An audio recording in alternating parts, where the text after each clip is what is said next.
Alors, nous sommes sur le podcast des esprits milliardaires. Nous avons l'honneur d'avoir en face de nous Monsieur Alabibou. Il est auteur de plusieurs livres. C'est un des camarades très proches du greatest coach Simon Ouedraogo. Nous avons l'honneur de le voir ici sur notre podcast où il a eu le privilège, il a dit, il va partager des informations aussi cruciales avec nos abonnés, avec ceux qui nous suivent. Monsieur Alabibou, soyez les bienvenus au Bénin. Bonjour Landry, bonjour Ainos, merci beaucoup pour l'invitation, c'est un plaisir. Le plaisir est partagé. Alors, nous allons commencer et vous demander, est-ce que vous pouvez vous présenter à ceux qui nous suivent? Ok, moi c'est Alabibou Issaka Hamidou, je suis nigérien de nationalité, même si dans beaucoup de pays où je passe, même chez moi, on dit que je ne suis pas nigérien. Super. Donc au Niger, on dit que je ne suis pas nigérien et au Burkina, on dit que je suis camerounais, au Cameroun, on dit que je suis burkinabé. Bref, je suis nigérien de nationalité. J'ai une formation de juriste où j'ai un master en droit international public. Super. Décroché depuis 2019 à Ouagadougou. Par ça, je suis écrivain, un écrivain de marque et auteur de classe internationale. Super. Avec une série de 17 publications à ce jour. Wow. Et pour finir, je suis le fondateur du Success School, un système d'école de 100 jours à travers lequel on étudie les systèmes de réussite, les acteurs de réussite, les stratégies de réussite et tout ce qui peut faire que l'on soit un porteur de réussite. Parce que la réussite, tout comme la couture, tout comme le permis de conduire, tout comme la mécanique, c'est quelque chose qu'on peut enseigner. C'est pas une science certaine, c'est pas une science rigide, mais c'est une science. Et il faut l'enseigner, il faut l'apprendre pour ne plus être étonné de voir des gens qui réussissent. Super. Alors, le thème de notre podcast, c'est apprentissage et réussite. Je l'avais oublié de vous le mentionner.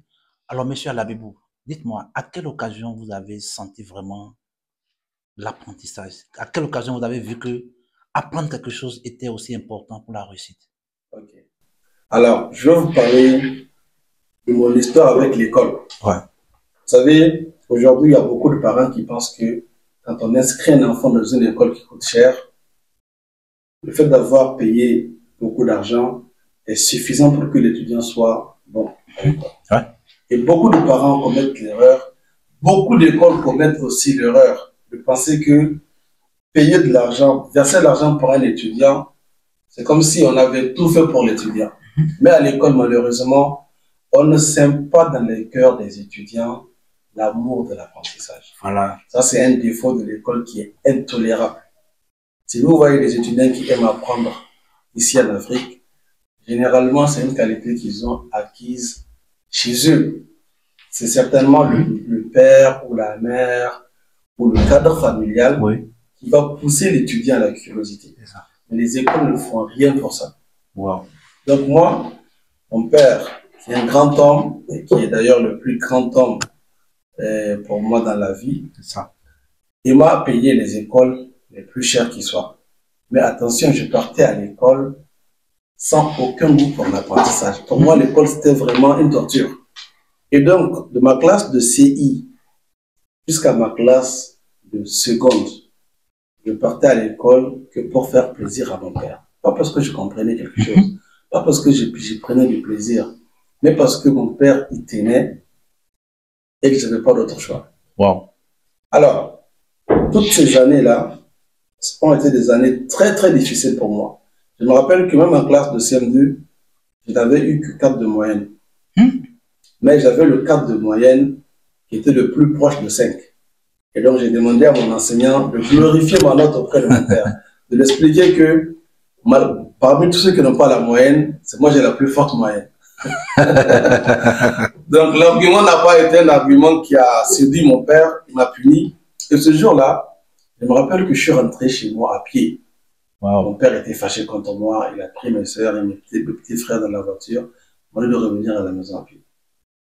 Oui. Donc, à l'école, il y a les punitions, il y a tout ça, mais il n'y a pas ce pédagogue-là, il n'y a pas ce cadre-là où on va s'aimer dans le cœur des apprenants ou des scolaires l'amour de l'apprentissage.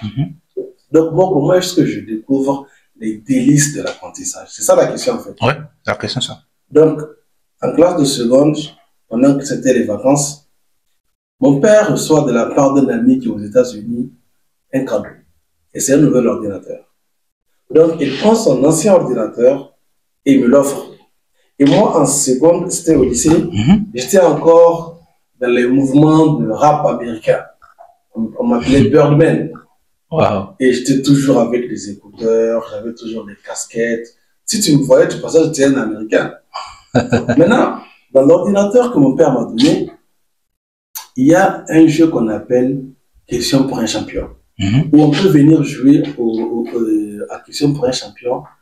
Et quand on a les bonnes réponses, on voit une cagnotte d'argent qui augmente. Oui. Donc, j'aimais jouer à ça juste pour le plaisir. Pour le plaisir. Mais il y a une encyclopédie qu'on appelle Encyclopédie numérique Encarta. Et j'invite tous ceux qui suivent le podcast à chercher l'Encyclopédie numérique Encarta. Encarta. Donc, je tombe sur Encarta, je rentre, et quand on rentre dedans, parce que moi j'aime beaucoup les dessins animés, moi et mes petites sœurs, pendant qu'on était encore enfants, même maintenant, quand on se rencontre, on cherche les dessins animés pour regarder. Donc, quand je rentre dans Encarta, c'était comme si je rentrais dans un monde où tout ce qu'on m'apprenait à l'école avec difficulté se passait ici comme dans un dessin animé.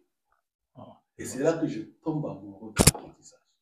Et pendant toutes les vacances de la seconde, je me mettais à lire Encarta.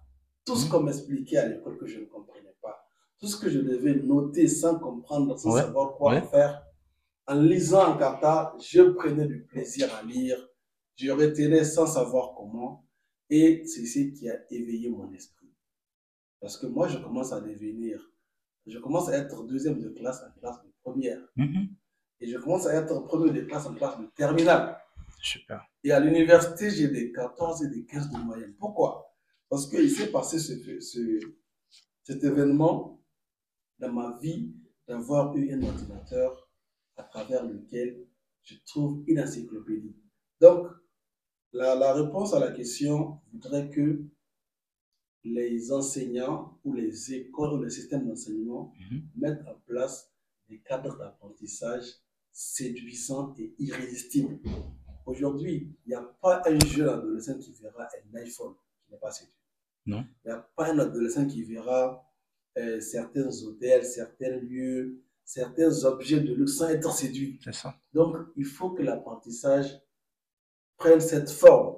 Et c'est une responsabilité qui doit venir des écoles, des enseignants, des décideurs, faire en sorte que tout celui qui est amené à l'école tombe amoureux de l'apprentissage. Parce que l'apprentissage est la première richesse du monde. Et toute autre richesse vient après celle de l'apprentissage. Alors, Michel Labibou, vraiment, c'est vraiment impactant ce que vous avez dit. Et j'ai suivi avec beaucoup d'attention ce que vous avez dit. Alors, la question que je voudrais vous poser, et après ça, est de savoir quel impact souhaitez-vous aujourd'hui mettre sur la jeunesse? Comment vous pensez impacter aujourd'hui la jeune génération sur les questions de l'apprentissage? Parce que nous voyons, tout le monde couvert l'école, mais dans ça, il y a pas mal de chômeurs. Il y a des jeunes qui sont versés dans les rues, des chômeurs à ne pas compter.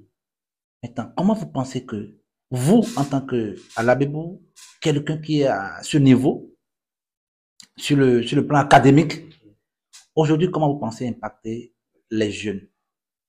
En Afrique, je dirais en Afrique francophone. Très bien. Alors, d'abord, moi, mon travail, c'est d'abord de présenter aux jeunes l'apprentissage sous une forme où ils vont devenir addicts. Vous voyez, aujourd'hui, quand on donne à un jeune de la cigarette pour fumer la première fois, quand il fume cette cigarette et qu'il en tire un certain plaisir, il va revenir à chercher. Il va revenir après-demain et il va devenir un fumeur. C'est comme ça qu'on a réussi à piéger des jeunes pour qu'ils soient des buveurs d'alcool. C'est comme ça qu'on a réussi à initier des jeunes au vol. Je crois que si on peut entraîner les hommes dans des habitudes négatives, il faut que nous qui sommes des enseignants, on réussisse à entraîner les gens dans des habitudes positives et à ne pas leur laisser trop de choix. Voilà. Moi, qu'est-ce que je fais par exemple à travers mon système d'école, qui est le Success School?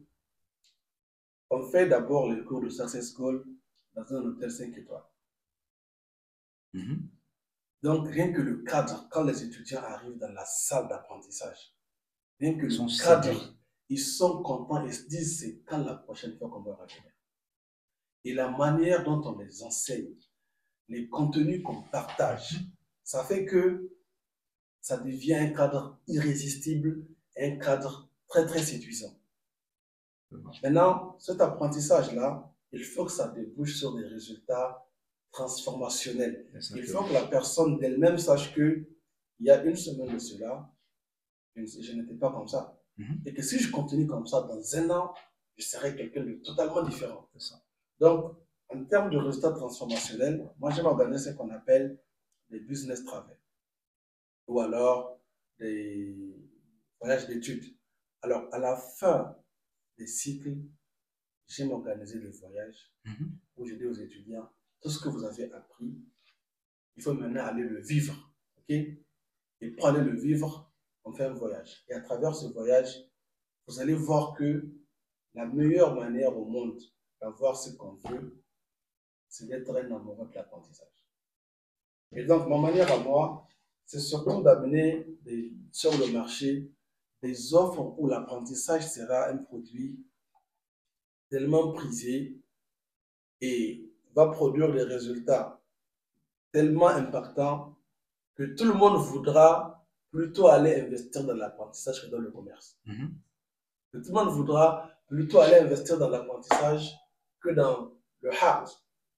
Parce que les pays développés sont des pays qui sont d'abord des puissances en matière d'apprentissage. Et on ne peut pas être, nous, sous-développés en matière d'apprentissage, avoir des écoles faibles, des universités faibles, des enseignants faibles, et vouloir quel miracle se produise, ce n'est pas possible. Vous voyez.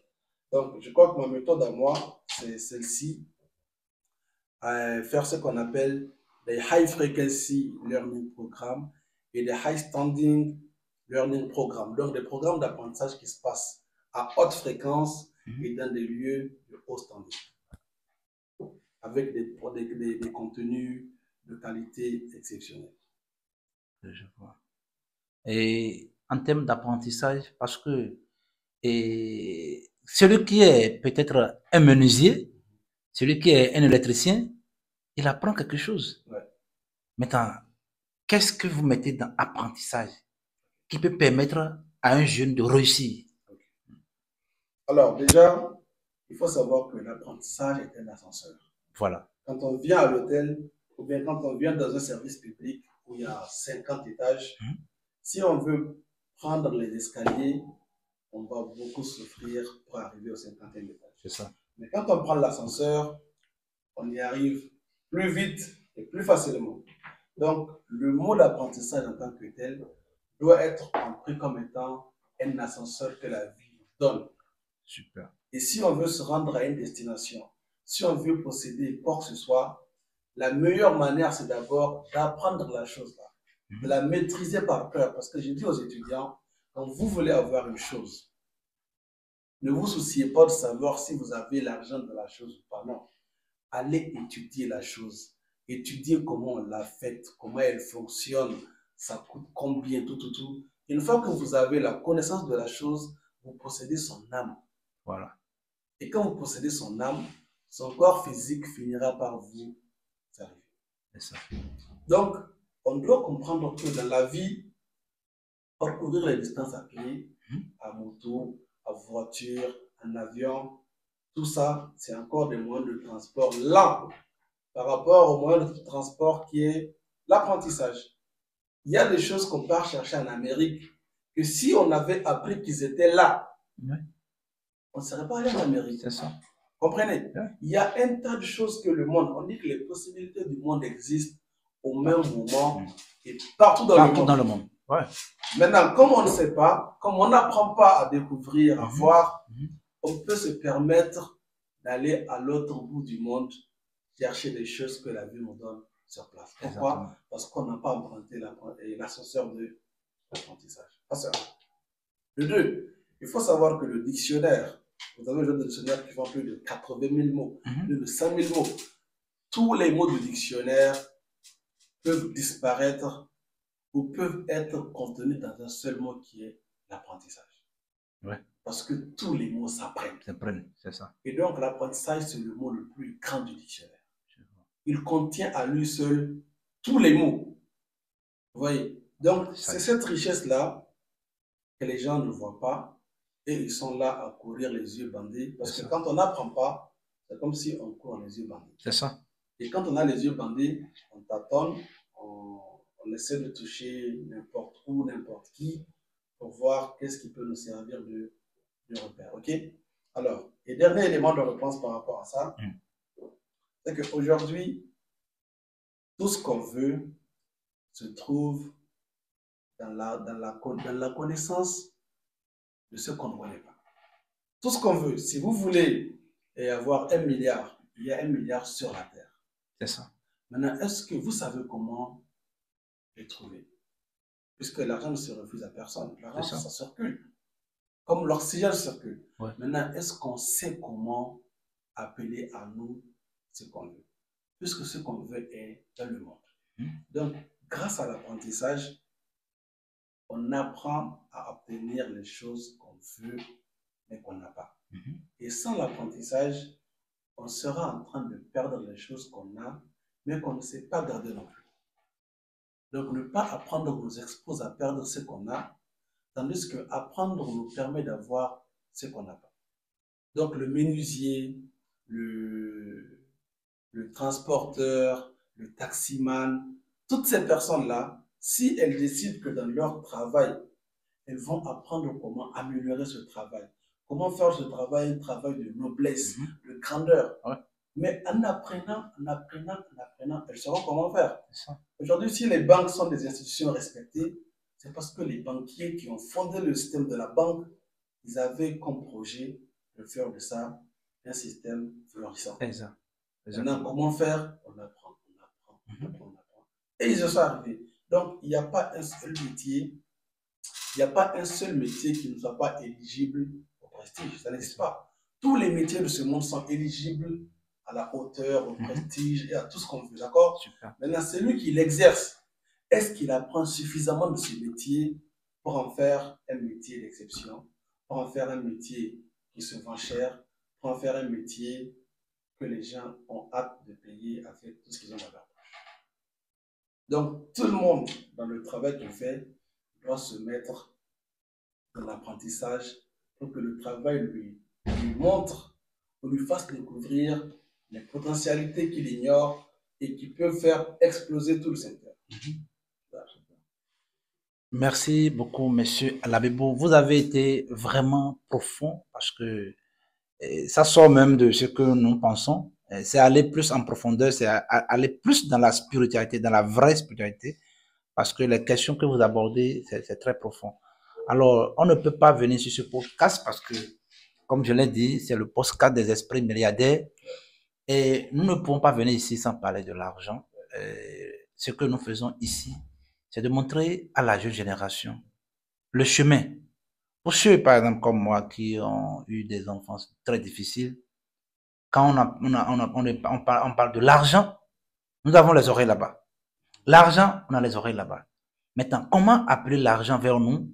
C'est la partie que beaucoup de personnes ignorent, mais on court derrière l'objectif qui est l'argent, on veut avoir l'argent, mais on laisse l'autre partie. Alors, pourquoi j'aborde ça? Vous n'êtes pas sans savoir que aujourd'hui en Afrique francophone, on ne peut pas venir sur ce podcast sans aborder la question de l'éducation. L'éducation aujourd'hui est un vrai tabou. C'est le sujet qui est partout. Les jeunes finissent les universités, ils sont laissés à eux-mêmes. Et de vous à moi, qu'est-ce que vous avez à dire sur l'éducation actuelle que nous avons en Afrique francophone surtout? Bon, disons Afrique. parce que c'est l'Afrique en général. Alors là, on parle je réponds d'abord sur l'éducation ou sur la question de l'argent. Bon, les deux, bon, à vous de voir qu'est-ce que Ok, vous je arrange. commence avec la question de l'éducation. Robert Kiyosaki a dit dans son livre que je recommande beaucoup à nos auditeurs, le livre c'est Une seconde chance. Voilà. Il a expliqué que le système d'école, on utilise le système scolaire pour affaiblir les âmes des gens. Super. Aujourd'hui, si vous partez au village, moi j'aime beaucoup étudier les villages. Si vous partez au village, un enfant de 10 ans est capable de drainer un troupeau de 100 vaches C'est pour ça. l'amener faire paître lui seul à plus de 15-20 km, revenir le soir. Au village, un jeune de 15 ans est responsable, il crée des solutions. Au village, à 20 ans, on est marié, on a des gens qui comptent sur nous, etc., etc. Sans avoir jamais mis les pieds dans une classe d'école, ouais, on a des hommes qui, en fonction de leur environnement, sont des gens aptes. Maintenant, quand vous prenez celui qui fait l'école à 20 ans, non seulement il est encore très faible, très dépendant, mais encore on a développé de nouveaux vices en lui. Il a de nouvelles dépendances. Il lui faut de la connexion chaque semaine, il faut sortir avec les amis, il lui faut... Donc, tout cela est lié à un système éducatif qui crée des consommateurs, voilà, et qui ne s'en soucie pas. Pourtant, l'école pouvait être le lieu où on allait apprendre à être des producteurs. Aujourd'hui, et on parle d'apprentissage, on peut apprendre à produire tout ce qui se produit. Il n'y a pas une chose qui se produit sur la Terre qu'on ne puisse pas apprendre à produire. Que ce soit les navires, les téléphones cellulaires, ça n'existe pas. Ouais, tout s'apprend. Alors, quand vous voyez des systèmes d'école comme ça qui sont axés sur des enseignements purement théoriques et qui n'ont rien à voir avec les vrais défis de la vie, vous vous dites, mais on est en train de faire tout ce gaspillage-là à quelle fin? Voilà. Parce qu'on ne comprend pas. Ça n'a pas de sens. Aujourd'hui, vous avez des gens qui ont donné à l'école 18 ans de leur vie. Moi, j'ai fait 18 ans à l'école, du CI au Master 2, ça fait 18 ans. Mon cher Landry, selon vous, en 18 ans, même si c'était un avion qu'on apprenait à fabriquer, on serait tous des ingénieurs aéronautiques. Un expert aéronautique. Il n'y a pas un seul Africain qui aurait fait 18 ans à l'école qui ne puisse pas construire un avion de A à Z. Il n'y a pas. Donc, il aurait été souhaitable qu'on soit au chômage en étant des ingénieurs aéronautiques. Mais vous avez des gens qui ont fait 18 ans à l'école qu'on a vidé complètement. Et ils se rendent compte de cela à 27 ans, 28 ans, quand les parents sont déjà à la retraite. Et les écoles ne se soucient même pas de les étudiants là deviennent quoi. Il n'y a pas de suivi, même un mail par an pour demander est-ce que vous vous en sortez, ou bien est-ce que vous n'êtes pas en prison, ou bien est-ce que y a pas, vous n'êtes pas devenu fou. Moi, j'ai rencontré des premiers de classe qui sont devenus fous. Je te jure, il y en a. Les écoles ne s'en soucient pas. Vous voyez. Donc, comme je viens de le dire, nos écoles, ce sont des écoles criminelles. C'est des écoles criminelles. Et il y a deux manières, il y a plusieurs manières de tuer une personne. On peut venir tuer une personne avec une arme, elle perd la vie. On peut tuer la vie d'une personne et lui laisser le souffle. Et la regarder mourir sur 40 ans, sur 5 ans. On le tue en âme. Il est là seulement. Et c'est ce que les écoles font ici. Et pendant que ces écoles, qui sont les plus nombreuses, font ça, on connaît quelques écoles dans nos pays où on envoie les enfants des ambassadeurs, les enfants des ministres, où le programme n'est pas le même. Où, quand tu vois l'enfant, au Niger, il y a un truc qu'on appelle Marif. C'est une école où la maternelle, juste, seulement la maternelle, ça peut plus de 500 000. Sans internat. Et avec l'internat, vous avez pour 1 600 000. Donc, quand vous avez un étudiant de cette école-là, qui fait la maternelle, à 5 ans, 6 ans, il est plus éveillé que celui qui est dans un système classique d'affaiblissement de l'âme. Vous voyez? Donc, l'enseignement, c'est très bon, mais nos systèmes sont très mauvais. Nos systèmes d'école sont très, très mauvais. Et ça, je ne sais pas qui va le dire, à qui, mais il est temps qu'on le dise. Parce que tout l'argent qu'on a investi à l'école, tout le temps qu'on a investi à l'école, toutes les énergies qui ont été injectées dans l'école devaient servir à affranchir l'Afrique une bonne fois pour toutes. mais vous apprenez, comme je l'ai appris hier ou avant-hier, que les 4 Africains les plus riches ont plus d'argent que la moitié du continent. Ils sont plus riches que plus de 900 millions d'êtres humains. Tout cela parce qu'on a confié nos vies à des systèmes d'école qui ont pris notre temps, ils ont pris les investissements de nos parents, ils ont pris notre jeunesse et à la place, ils nous ont donné des certificats qui ne peuvent être utilisés que dans l'aléatoire. C'est aléatoire. Si vous avez un boulot pour se divertir, ou pas, allez vous débrouiller. Oui. Donc, par rapport à la question de l'argent, qui est un gros problème en Afrique aujourd'hui, comme je l'ai dit, on dit que les 4 plus riches ont une fortune cumulée qui dépasse la moitié de la fortune du continent. Ok? Alors, tout cela aussi révèle un manque d'apprentissage. Aujourd'hui, les banques n'apprennent pas à la population c'est quoi l'argent. Il n'y a pas une seule banque qui va dire aujourd'hui, on loue le plus grand hôtel de Cotonou. Chaque dimanche, on loue le plus grand hôtel de Cotonou. Et la population, ceux qui sont disponibles, viennent vous expliquer l'argent là, voilà comment ça fonctionne, voilà comment on l'utilise, voilà comment on le gagne, voilà comment on le perd. Il n'y a pas ça. Il n'y a pas ça. Il n'y a pas. C'est un dictat. On est venu au monde, on nous impose que ça, c'est un outil de travail sur lequel nos vies dépendent de ce système, de cet outil de travail-là. Donc, on n'a qu'à se débrouiller pour le chercher. Chacun se bat à sa manière. Et c'est ce qui crée toute cette criminalité, c'est ce qui crée tous ces vices, c'est ce qui crée tous ces vols et ces braquages, etc. Parce qu'on n'apprend pas aux gens le système bancaire ou le système financier, le système monétaire. Donc, moi, je peux dire que c'est un problème d'apprentissage qui enchaîne les Africains jusqu'à ce jour. Et le comble encore, c'est quoi? Dans nos salles de classe à l'école, normalement, quand on rentre, on devrait trouver au tableau des sujets qui concernent les problèmes qu'on vit dans la société. Malheureusement, on rentre dans les salles de classe et tous les thèmes qu'on trouve sur les tableaux n'ont rien à voir avec les problèmes que les gens traversent. Ça, c'est insultant. On devrait être en train d'étudier les problèmes qu'on a dans la vie. À force de les étudier, on va apprendre comment les résoudre. Et on va passer le flambeau à nos petits frères, à nos enfants, et ainsi de suite. Mais nous sommes en train d'apprendre des choses qui n'ont rien à voir avec les problèmes qu'on rencontre.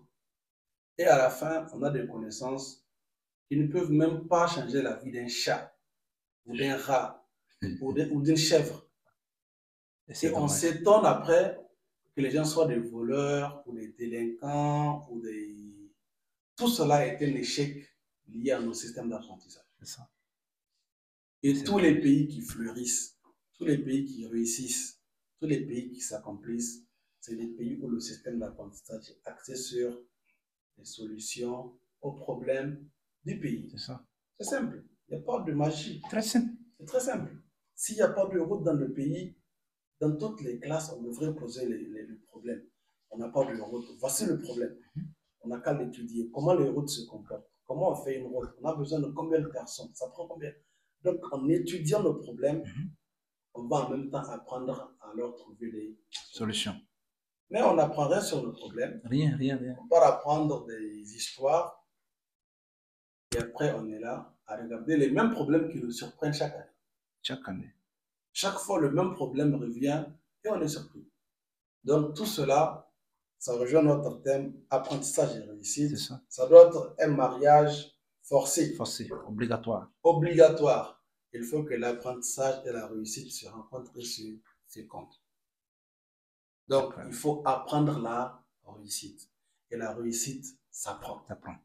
Il n'y a aucun miracle. Aujourd'hui, un jeune qui part à l'auto-école, qui apprend à conduire une voiture, on ne sera pas surpris de le voir après 3 mois en train de conduire normalement. Non. Parce qu'on a vu en train d'apprendre à conduire. Ouais. Un jeune qui apprend à faire la couture, si dans 6 mois, dans 8 mois, on le voit avec un atelier de couture, on ne sera pas surpris. Non, jamais. Un jeune qui apprend à faire des montages vidéo, si après 2 ans, on apprend qu'il a eu un meilleur trophée de montage vidéo, on ne sera pas surpris. Jamais. Mais aujourd'hui, en Afrique, on est surpris de voir les gens qui réussissent.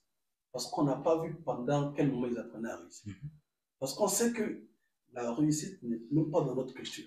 C'est même pas du tout. Pas du tout. Réussir, c'est même pas normal. Non, non, non. Pour nous, même là, c'est un problème. Quand quelqu'un réussit, même là, C'est un l'Africain problème. voit, c'est un problème. C'est un problème et pour lui et pour la société. Ouais. Pourtant, le seul moyen de résoudre ce problème culturel lié à la réussite, c'est d'amener ça au stade d'apprentissage. C'est ça. On crée ce qu'on appelle des success schools, des écoles de la réussite. C'est ça. On apprend à réussir. Comme Ainos comme ça. Oui, on sort à réussir. Tu viens à Ainos, tu apprends à réussir, tu sors, tu réussis. C'est clair. Très simple. C'est comme de la conjugaison. Ouais. C'est comme conjuguer un verbe au présent ou au passé ou à l'infinitif. C'est ça. Mais quand on décide de chercher des problèmes, au lieu de trouver des solutions, on va toujours trouver des solutions, des problèmes. Wow. Ouais. Merci beaucoup, monsieur Alabibou. Et je rappelle à ceux qui vont suivre cette vidéo que c'est un auteur de plusieurs livres, plus de 17 livres déjà écrits.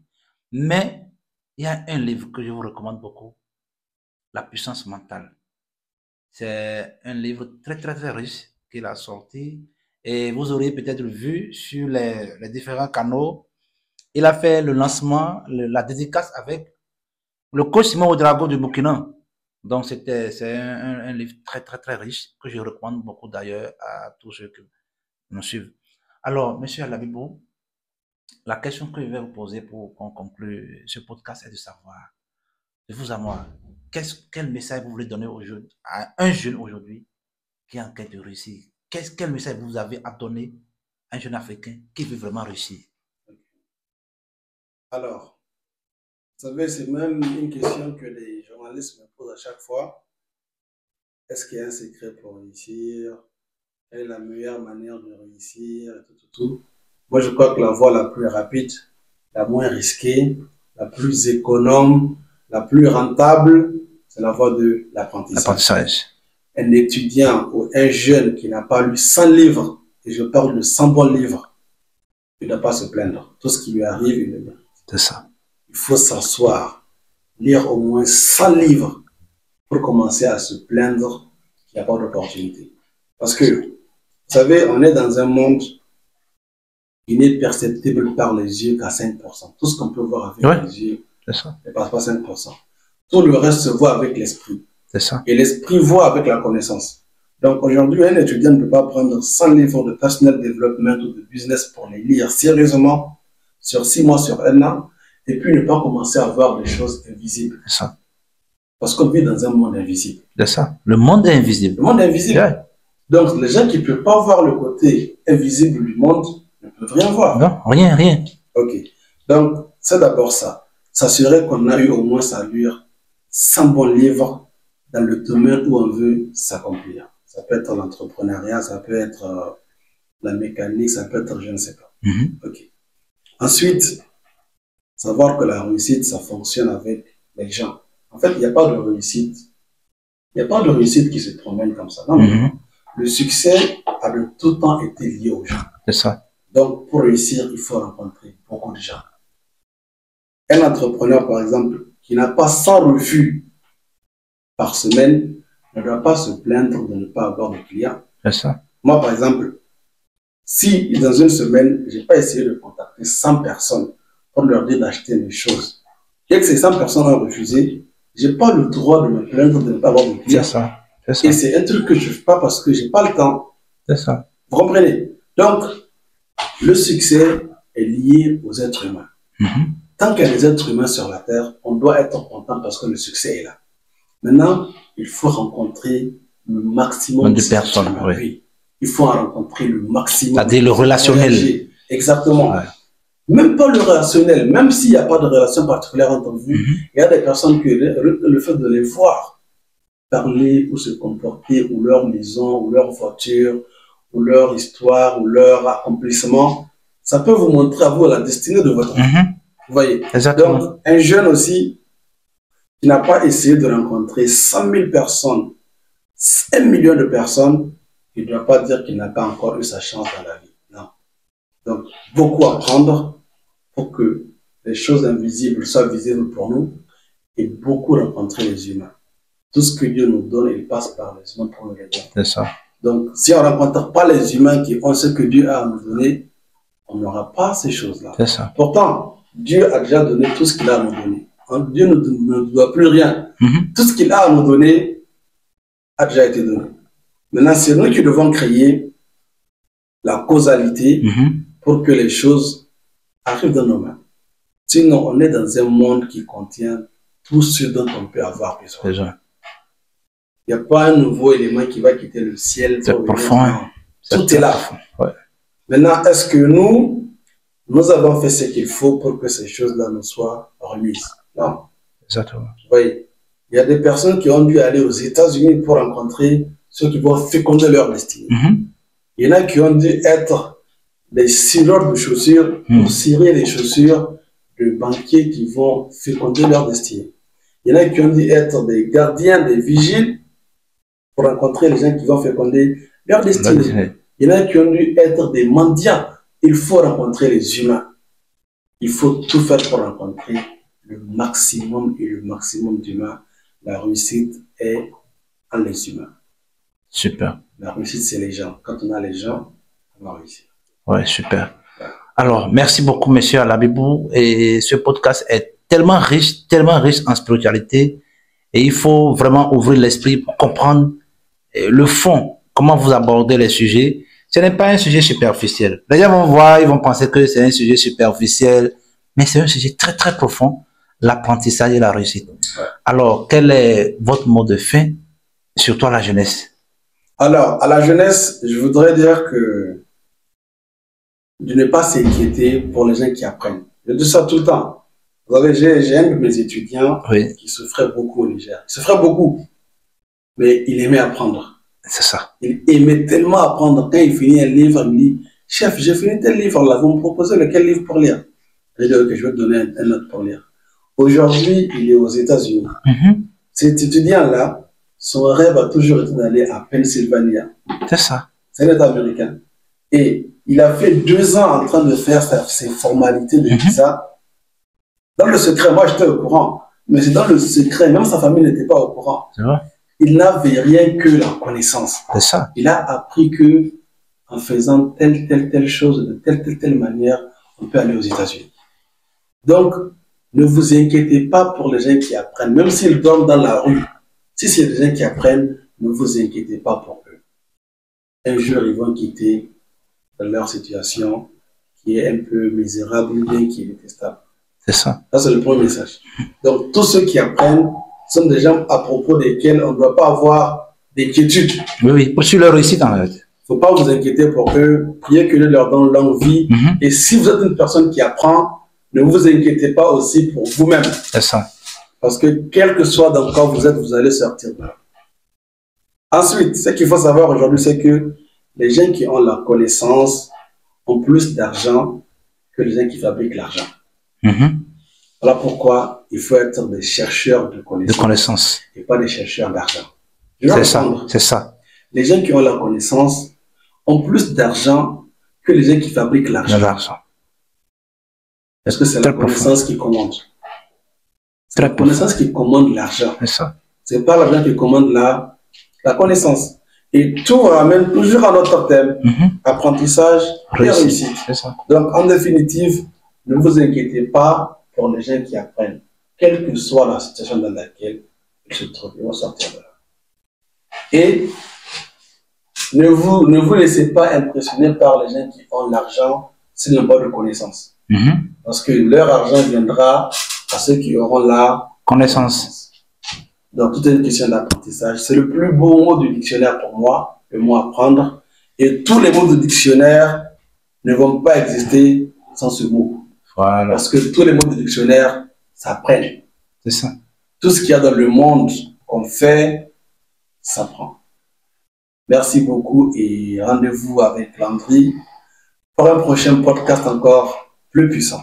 Merci beaucoup, monsieur Alabibou. C'est un plaisir. C'est un plaisir.